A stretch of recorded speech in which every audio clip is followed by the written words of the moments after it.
hi everyone. If old people who want to go off and have coffees can go off and have coffees quietly, that would be really appreciated. My name's Madeline. I'm going to take you through how to give a reply speech today. Before I do though, can I get an indication of anyone in the room who's just joining us for the first time this week? Anyone who's done that? That's fine. Okay, this is going to be a little bit confusing for you, and I really do apologise for that.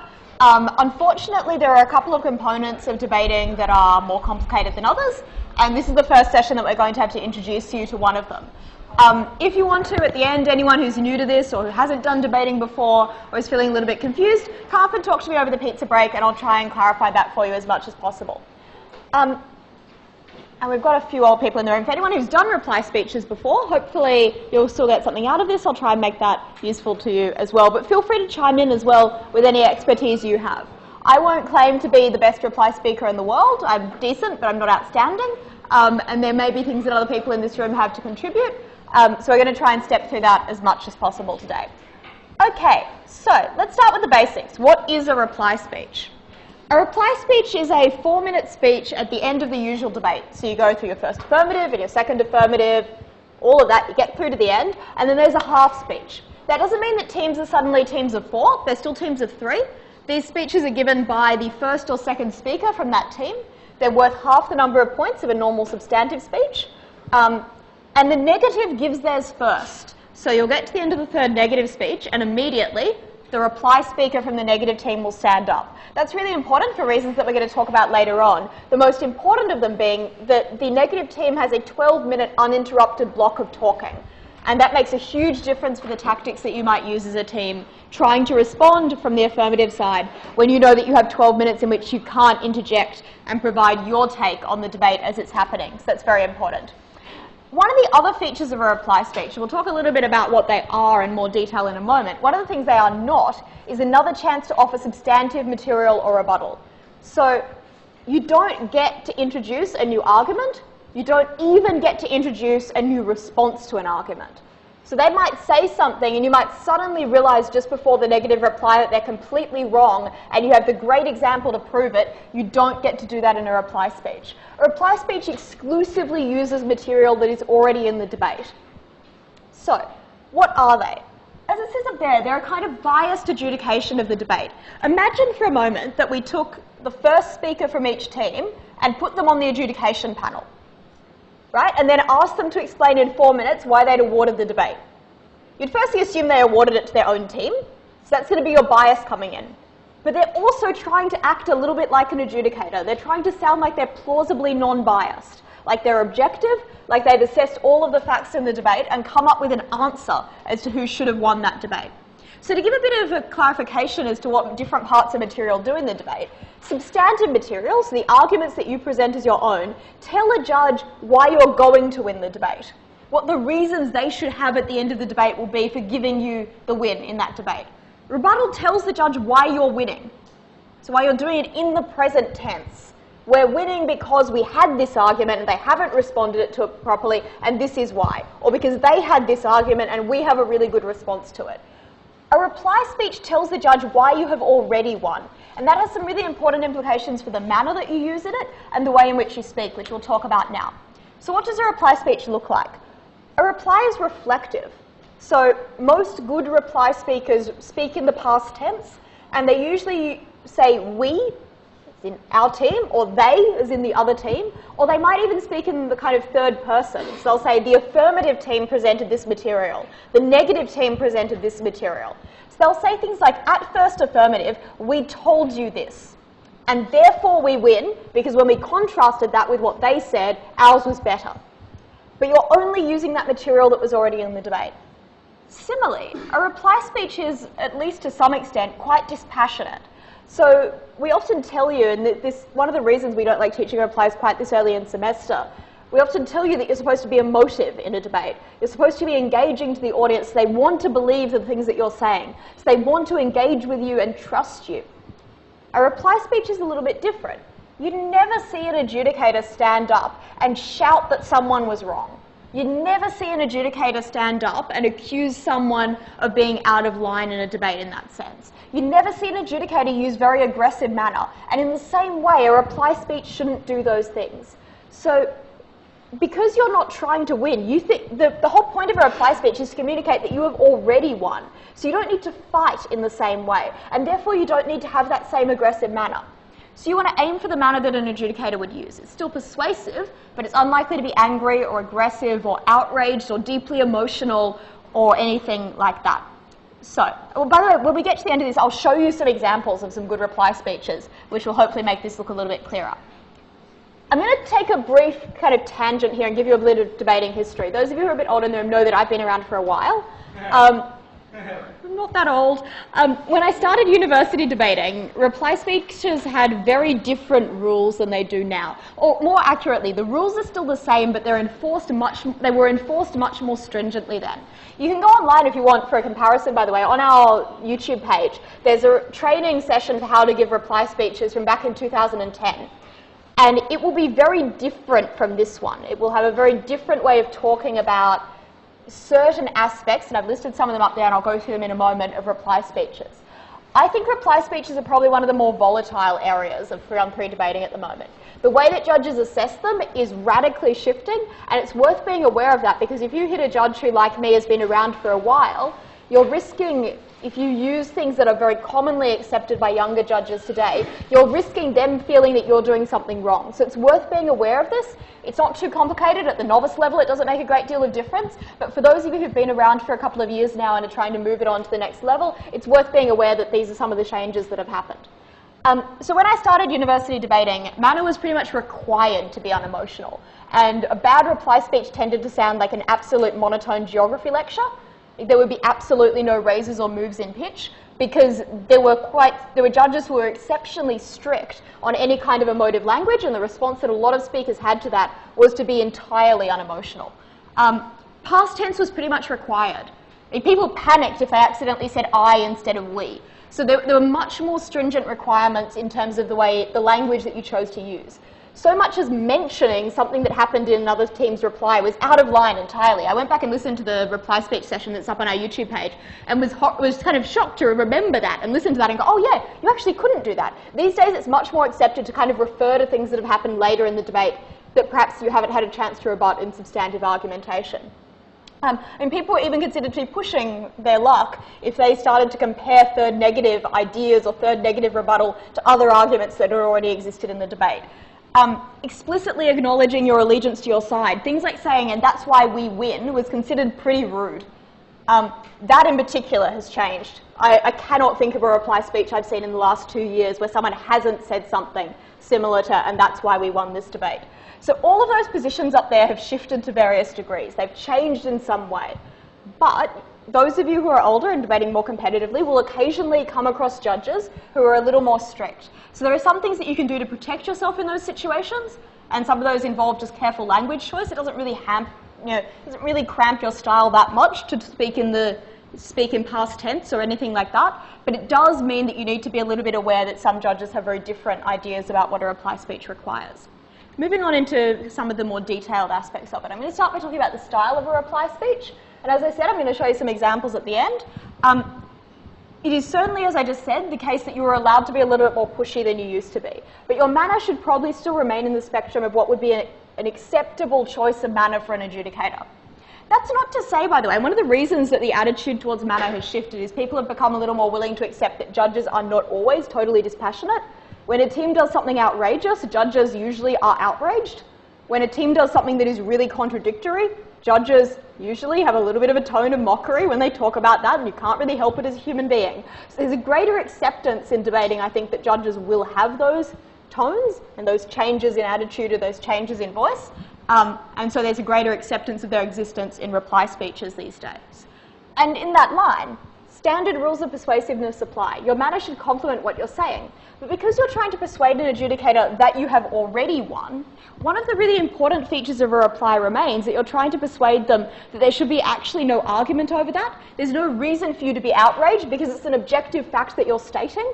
It's an objective fact that you're proving. So a reply speech does still sound much more objective than a substantive speech, at least most of the time. There are exceptions, and as you do more debating, you'll come across some of those situations where it might be appropriate to be more aggressive. In terms of structure, you don't have time in 4 minutes for 3 themes. So a reply speech is not quite the same as as a third speech, right? Because you can't fit in that same amount of material. Most replies contain 2 questions and are directed towards summarising the core clashes in the debate, so the core points at which teams disagreed, and explaining why you won them. But importantly, replies usually keep introductions as short as possible. This is particularly true of the negative reply, by the way, because you've just had a negative speaker speak. You don't really need to break the flow of that to give that same kind of setup introduction that you might otherwise have. And the themes that you use might or might not be the same as the third speaker. And we'll talk about that a little bit more in tactics. But you may choose to use themes that are quite different, and there are tactical reasons to choose to do that. In terms of content, just as a judge or an adjudicator would assume that teams in the debate remember what they said, remember what arguments they presented, you don't need to re-explain arguments that were presented. You don't go through the lines of analysis in the same way. What you instead do is compare where they differed. And you'll see some examples of this when I show you the 2 reply speeches at the end, but you'll say things like, there was this argument about consent, and that side had that other argument about freedom, and they clashed in these ways, they were different in these ways, and they were important to the debate for these reasons, but at no point in that explanation would you go through the lines of analysis that you used to get to that point, in most cases, unless that was contentious. So a reply speech is much more talking about the meta debate. It's talking about the conclusions that were drawn from arguments and how those compared to other conclusions from other arguments in the debates. And that kind of comes to that second dot point I've got up there, which is that beginner replies and novice replies tend to become a bit of a he said, she said litany, where you'll stand up and say, our first affirmative said this, and then the first negative said that, but then first affirmative said this other thing that they didn't respond to, but then second negative said this thing, but our second affirmative had already said this thing. And literally every judge will tune out during that, because as you can tell from me kind of doing the rattle fire of it, it's A, hard to follow, and B, totally unpersuasive. A reply speech tends to bring in a lot more commentary. So it'll say things like, our first affirmative said this thing, it was really important because of this, which is why when they tried to rebut it for this reason, that totally failed, which is what our second affirmative said. And there's a much greater explanation of the tactics that were occurring within the debate. One of the other reasons we don't like teaching replies this early is that's hard to do when you haven't done much debating. Because things happen in a debate and you don't have a lot to compare them to and you don't necessarily know why they happened. A reply speech kind of requires you to know a lot about that. And those of you who are doing a bit of judging will find that you get a bit of a head start on reply speeches because it requires a very similar set of skills in terms of constructing content. All right, we're going to move into talking about some tactics. Before I do that, does anyone have any questions about the kind of features, the basic bare-bone elements of a reply speech? Okay, I've either done my job very, very well or I've reduced you all to a stupor. So I've got up there 2 types of replies that are probably the most common type. Down the bottom, and I'm going to start there, I've said you can do other things. There is no definitive structure for any speech in a debate. There are structures that are more common. They're more common because they usually work better. But there's nothing that you have to do in your structure as long as your structure is followable and makes sense and is logical. So while there are 2 types of replies up there, I have done different types of replies from those examples, and you will find situations in which it is appropriate for you to do the same. But for those of you who are starting out, I would urge you to try and keep your reply structures simple. A 4-minute speech is actually very hard to give. It's not a lot of time. If one thing goes wrong, you'll go over time and you'll have to stop and you won't cover all of your material. So it's really important that you're very much in control of them. Which is why I put kind of the 2 standard ones up there. The first type is probably the most classic reply, and it's certainly the type of reply that almost everyone did every time when I first started out. And they focus on usually 2 major clashes and why your team won them. They're really useful where there have been major clashes, and it's really clear that those particular issues are going to determine who wins the debate. So those kind of very, very commonly set motions, so you get a debate about allowing people to sell their organs, which gets set like once or twice a year on average, pretty easily. Everyone kind of knows the arguments and jumps straight to the material that's most important in the debate. In those situations, there are probably going to be 1 or 2 major points of contention, and who wins those will determine who wins the entire debate. A really clash-based, they had this thing on this about this clash, and we had this thing, and how do they compare, is a really good way of dealing with those types of debates. Secondly, they're really useful where there have actually been a lot of random arguments in the debate, but you get to the end of it and you say, look, there are these 3 really important arguments, either because we're losing them, and my reply needs to focus on winning them back, or because we're winning them, and if we make them the most important things in the debate, then we will win the debate. Which brings me to the two types of reply on a more meta level that you might give. One type of reply attempts to win the debate by showing that you won the most important arguments. Right? It kind of acknowledges what probably the consensus important arguments in a debate were, and it says, I will show you why we won those. The other type of clash-based reply says, you know what, maybe we actually haven't won the most important arguments in this debate. And you probably wouldn't say that out loud. But you'd sit there and go, okay, what have we won? And can I make that the most important thing in the debate? Can I explain why the fact that we won this argument here and this argument there is much more important than the fact that they won those other arguments? And that's particularly true if those other arguments have been the ones that are most discussed in the debate. So you'll have reply speeches where people stand up and say, this debate became about something it should not have been about. This debate became about this thing, and there's an example of this in one of the replies I'll show you later on in the session, but it wasn't actually about that, and they were wrong when they spent all of their time talking about it. So this reply will show you what this debate was really about. So second type of reply in a kind of structural sense is a chronological one. It focuses on how the debate developed and why you were winning at all points in that chronological time frame. Or at least at the very important ones. These are really useful when debates have not been particularly clean, where there actually aren't clear arguments that people are winning on, where people change their characterizations of arguments repeatedly through the debate, where perhaps new models were introduced halfway through, or entirely radically new lines of thinking were introduced in a third act speech. And you've got to try and make sense of that, where perhaps there were large contradictions in the debate at various points in time, either on your team or on their team. Or both. In those situations, a reply speech that just says, look, at the start of this debate, it appeared to be about this thing.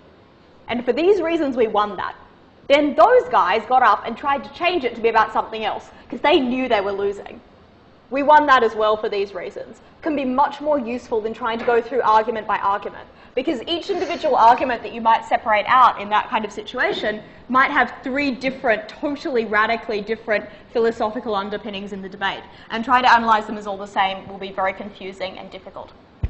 Obviously, as I said, these are not definitive. There are other types of replies you might give or you might see given, and those are also acceptable. Okay, final point about tactics that's really important. A reply speech is not just some things we add on the end of a debate. Everything that we add to a debate changes everything else in a debate, because debate is a holistic sport that's about engagement and about persuasiveness across a period of time, not just at individual snapshot moments of it. So when we add a new stylistic feature, it will move everything else in the debate and change the way that you approach those tactics. The most important thing it changes is how you deal with third speeches. And the most important thing for you to learn as a reply speaker is to coordinate with your third speaker.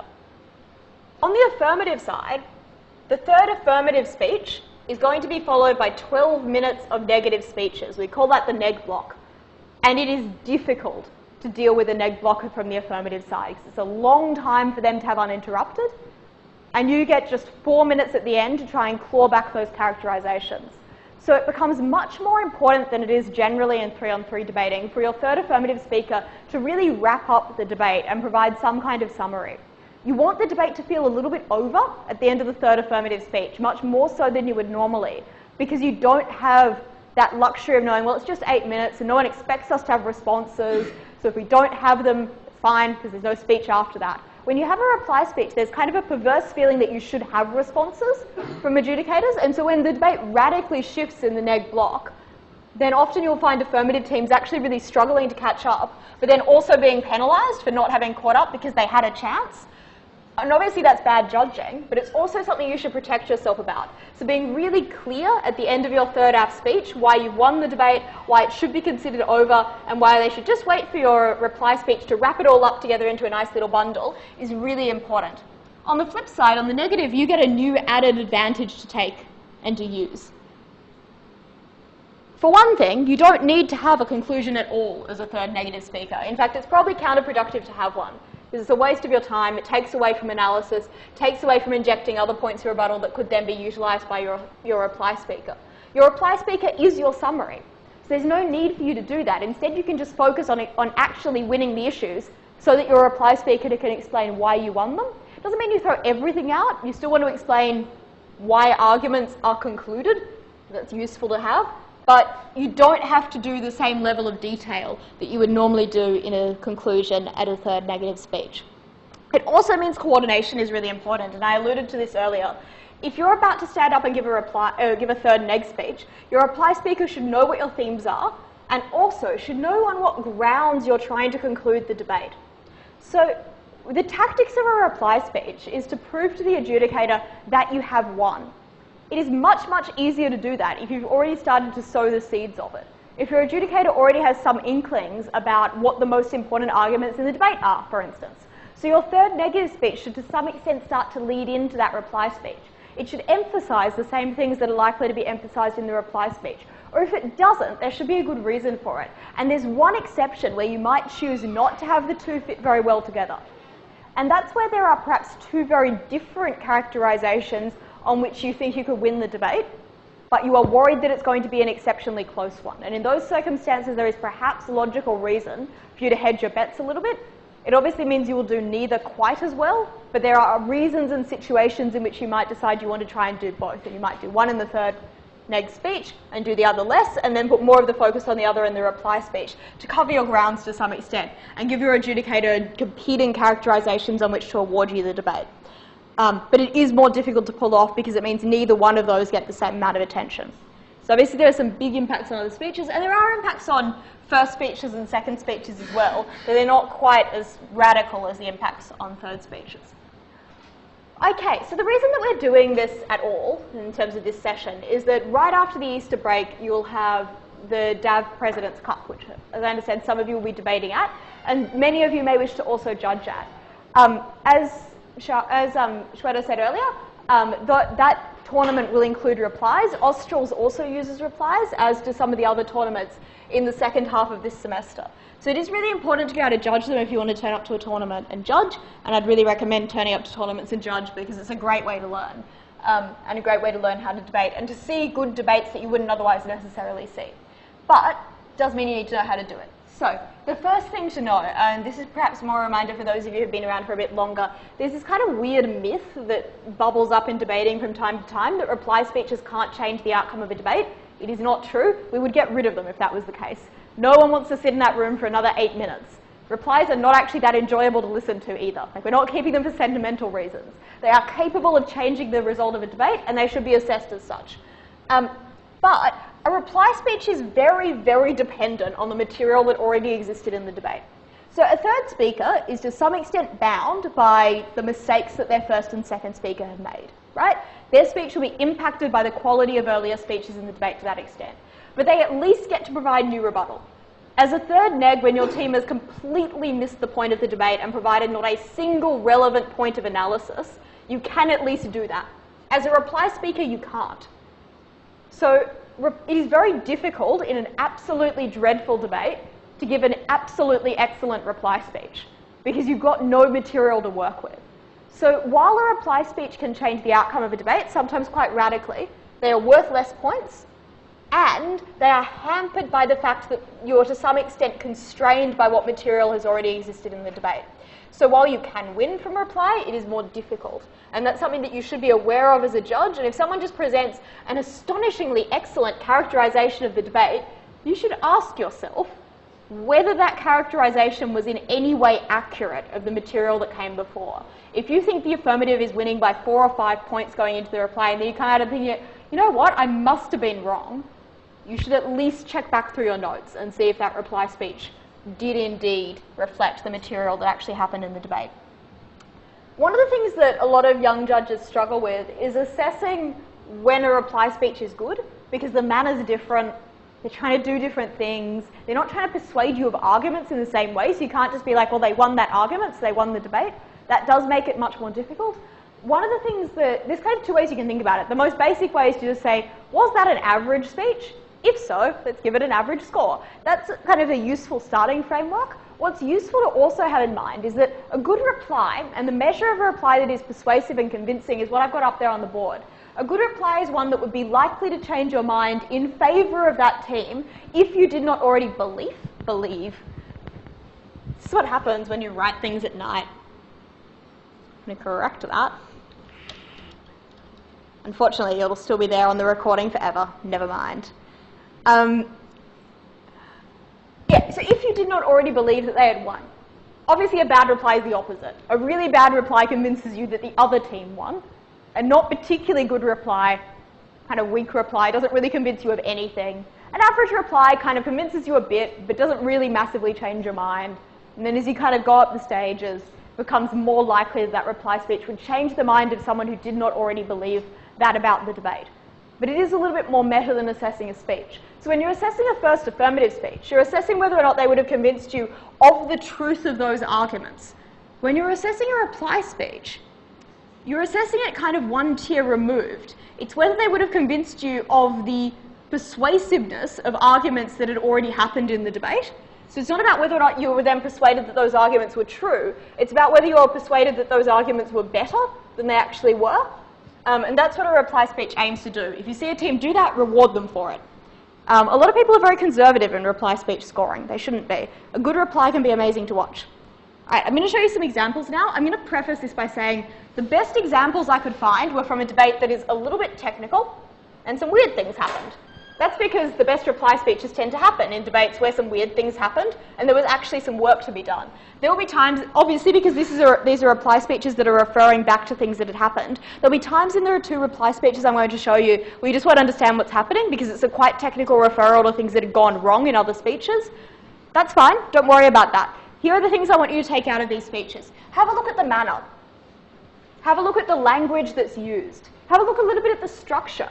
Look at the types of things they talk about. Are they providing lots of detail about arguments, or are they talking about what those arguments already did?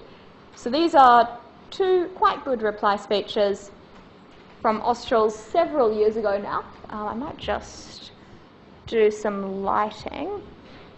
Magic. Yes. All right. So some reply speeches. If I'll just unmute that. Come on. Why is that? Nah. It should have. Looks pretty broken. It does. It was fine earlier. We may not be showing you these. Alright. Sam's magic touch. All right, we're good. Thanks very much. Now, Oh. much welcome to your full executive case and you can reply to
provide more aid to that country in this proposal. But Paul also told you that it undermines the population's affinity with that state and undermines the government as a result. Secondly, we told you that it undermines the development of the population in the rest of the country, which we asserted was the majority in today's debate and that they didn't contest. We told you that the corporation has no interest in ensuring the rest of that country, and the concession that they would irrigate water from other parts of the country was also evidence of that. We told you that this proposal would not develop education or infrastructure that wasn't in that corporation's interest, and we also told you that it would lead to social unrest in that country. Finally, we told you that it would lead to environmental exploitation, because the only incentive would be to destroy and use that land for the 99 years that you held it. It wasn't good enough for the affirmative team to say that long-term development was affected by other factors. That didn't disprove that this factor would undermine long-term development. So next, let's look at short-term development, because maybe the benefits in the short term were enough to disprove all of that long-term stuff. We didn't think that was the case. We told you it wasn't, because the short term wasn't that bad, because capital investment in Africa was already leading to gains. Moreover, we told you that the benefits to wages would be small, because the competition and race to the bottom in these companies would mean that they wouldn't have substantially higher wages than anywhere else. But we also told you that those countries would be foregoing the tax of that investment otherwise, so they couldn't invest in infrastructure. At best, Mr. Speaker, the affirmative had a small number of benefits for a small number of people at the expense of more people and more benefits in the long term. That's why the negative team wanted to say. Just pause that there. Okay, so put this back on. There are a few features I asked you to kind of watch out for, and we're going to have a quick chat about those before we move on to the next reply speech. What do people think about that reply to start with? Is it a good or a bad reply? It's good? What was that? It sounded like it was palpably biased. She didn't seem as neutral as I thought you were painting it out. Yeah, so this is definitely, and this particular reply speaker is particularly good at reply speeches. I think this is probably one of her ones where she's much closer to the edge. This was an exceptionally close debate. That team did indeed end up losing it, though, definitely not because of the reply speech. But that does indeed change how desperate a reply speaker goes into the speech. If you're feeling that you're behind, that will often show in your reply speech in a way that you didn't want it to. And that is definitely a true comment about this. This is probably less on the dispassionate side. But you can also see how an actual substantive speaker would have been much more aggressive on a lot of those points, where it's perhaps restrained in that anger in a way that a normal substantive speech wouldn't be. What about the kind of characterization of what had happened in the debate? How was it set up?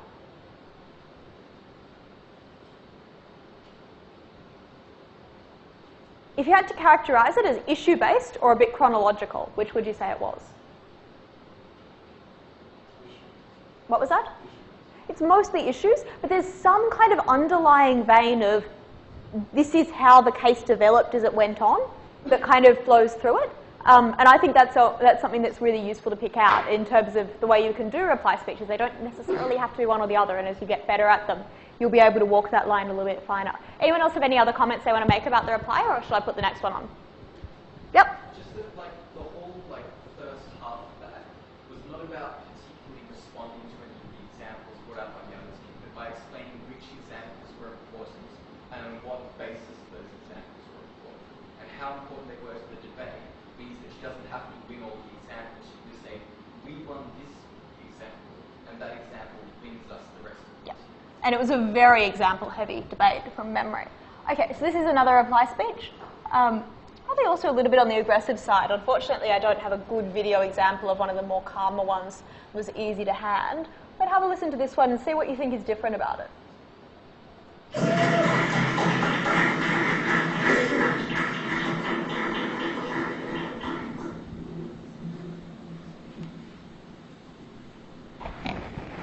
Thank you very much. Madeline,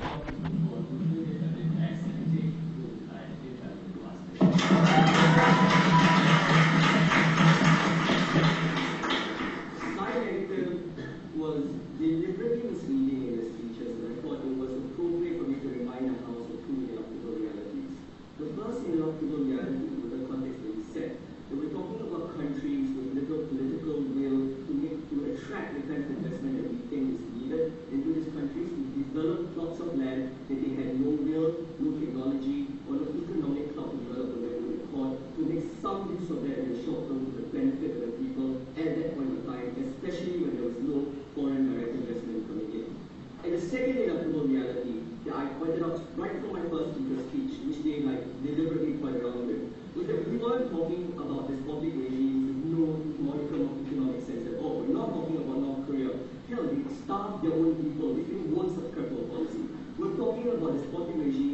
preserve this modicum of economic sense, like John, the guy highlighted earlier on in my speech. We think these are the people who are the target and formalize the process to ensure the degree of protection that comes with the policy. They were deliberately misleading, and it was quite disappointing that they did that.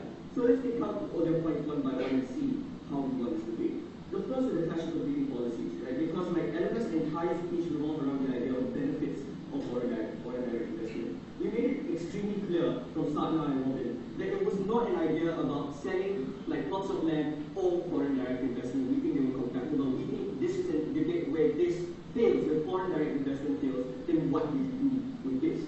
Then they tried to nuance and skirt around the issue a bit more, right? They said it will affect foreign direct investment. New matter coming from Daniel, where he finally used the magic words that we were not mutually exclusive. Again, we reacted that from the start, and we thought it was more important coming from our side, because if these people realize that foreign direct investment is something that is going to be more compelling or more beneficial for them, then they won't sell their land. It's like simple economic sense for these people. If they don't think they're going to get FDI, then they're going to sell their land. Why not give them that right? Something that came very, very late, and I thought I should respond in my reply speech. But beyond that, we also argued, Mr. Speaker, that things, for example, aid and multilateral efforts were all very unstable, and we weren't sure whether they were going to come in. We thought things, for example, direct ownership of this land, if we give them sovereignty, was the most direct form of helping these people, which guarantees that they get the benefits that we're talking about. We never responded by either side. Then we went on to the second idea about long-term development. Again, our team made it very, very clear that whilst long-term development was something that we had one eye on, it was not our primary motivation, because we thought that long-term development was something that can be dealt with by other factors as well, like international aid. We made it specifically clear that it was for the short term and how best to help these people. But regardless, we still gave long-term development benefits that coming from our side. And we did four specifically. First of all, how did the idea of transfer of skills to ensure that these people who were largely farmers or tribal hunters now at least get the basic operating skills to operate the machinery. We think this was particularly important. Secondly, the building of infrastructure like roads and pipes. Third, the idea of making a middle class. And fourth, the idea of economic inspiration. You can see that places like Hong Kong provided inspiration for the rest of China, and actually trickled down to some level of development because Hong Kong was so self-interested. We don't think the policy differs in any shape or form. Then we want the last idea about the abuse or the race to the bottom thing, right? Our argument was simple. It's already happening now, because when you do formalize the system, the people who are going to come in are the unscrupulous MNCs, because to them, right, the risk reward calculus is simple. Even though there's instability, they want to capitalize on the low labor costs and the lax labor standards, because they think it's a worldly shot for them to gain and over the more established companies. We think the bigger companies will only come in when they realize their investment is going to be protected and securitized. These are the people we want to attract, and the only way we're going to attract them is to implement our policy and we give them the modicum of control over it. Moreover, we argued why there were natural incentives that ensured they wouldn't abuse anyone, right? We gave two. We gave one the idea that they're going to build rapport with these people, they want to piss them off because they want to remain in these markets. And secondly, the idea that, they want to stay within multilateral frameworks, and the fact that there's no veneer anymore means they're exposed to these risks.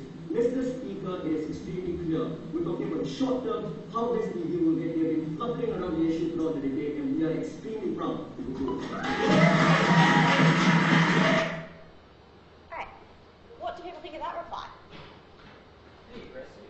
It was pretty aggressive, actually. I'll just turn the microphone back on. It was a pretty aggressive reply. Imran, that speaker, is a little bit known for that in that sense. It definitely was on the aggressive end. What else about it, though? Yep. The first one talked a lot about the issues of the one together, existing focus on how issues play, they flooded around, they avoided this, escalated that. Yep. So it's a much more focused on what they did wrong rather than how those issues washed out. And it probably, the way I'm talking about this probably reveals a little bit of my preference for which reply I think is better. Not that I think this one is a bad reply, it's certainly a decent one, but it is one that does get a little bit, it skirts a lot of the issues that I spoke about at the start of this debate as some of the more contentious moves in how reply speeches are assessed. And it does some of that fairly well and with a fairly great degree of skill, but it definitely does push the envelope of what a reply speech is. What are some of the features of it that are more reply speech-like? Yep, so there's obviously the language choice there. And remember when I said earlier that one of the ways that you can make it a little bit harder for judges who are a little more pedantic to be angry with you for the way in which you give reply speeches is to just do the language. this is a little bit of one of those examples of it, right? So he's using the language, but the way he's using it pushes the envelope in terms of what he's actually talking about. Anything else? How does he characterize the debate that's happened? Does he agree about how the debate played out or what the major issues were with the other reply speaker?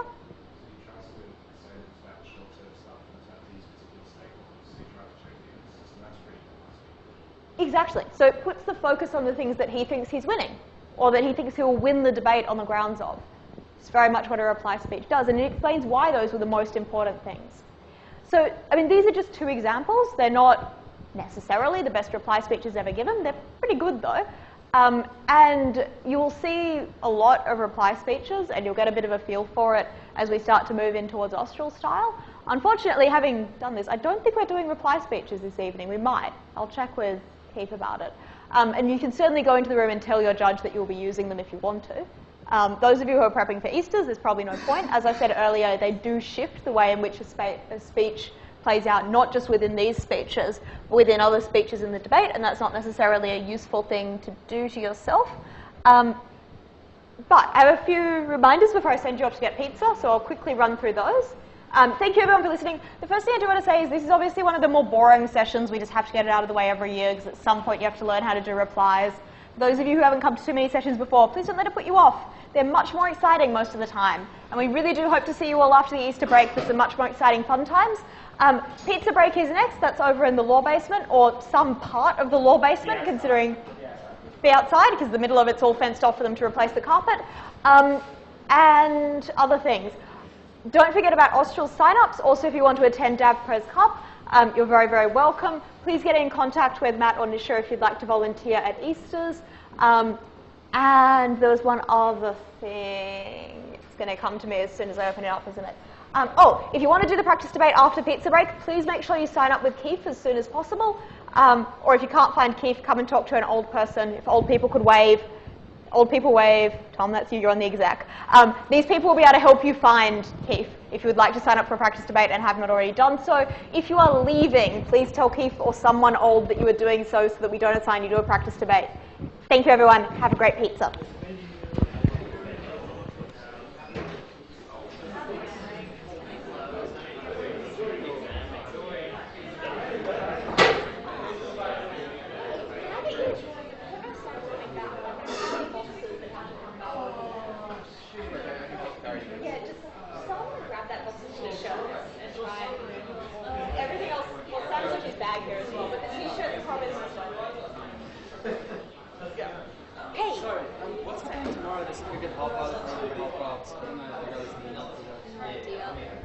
Just before Scotch, so excuse one of the leaders.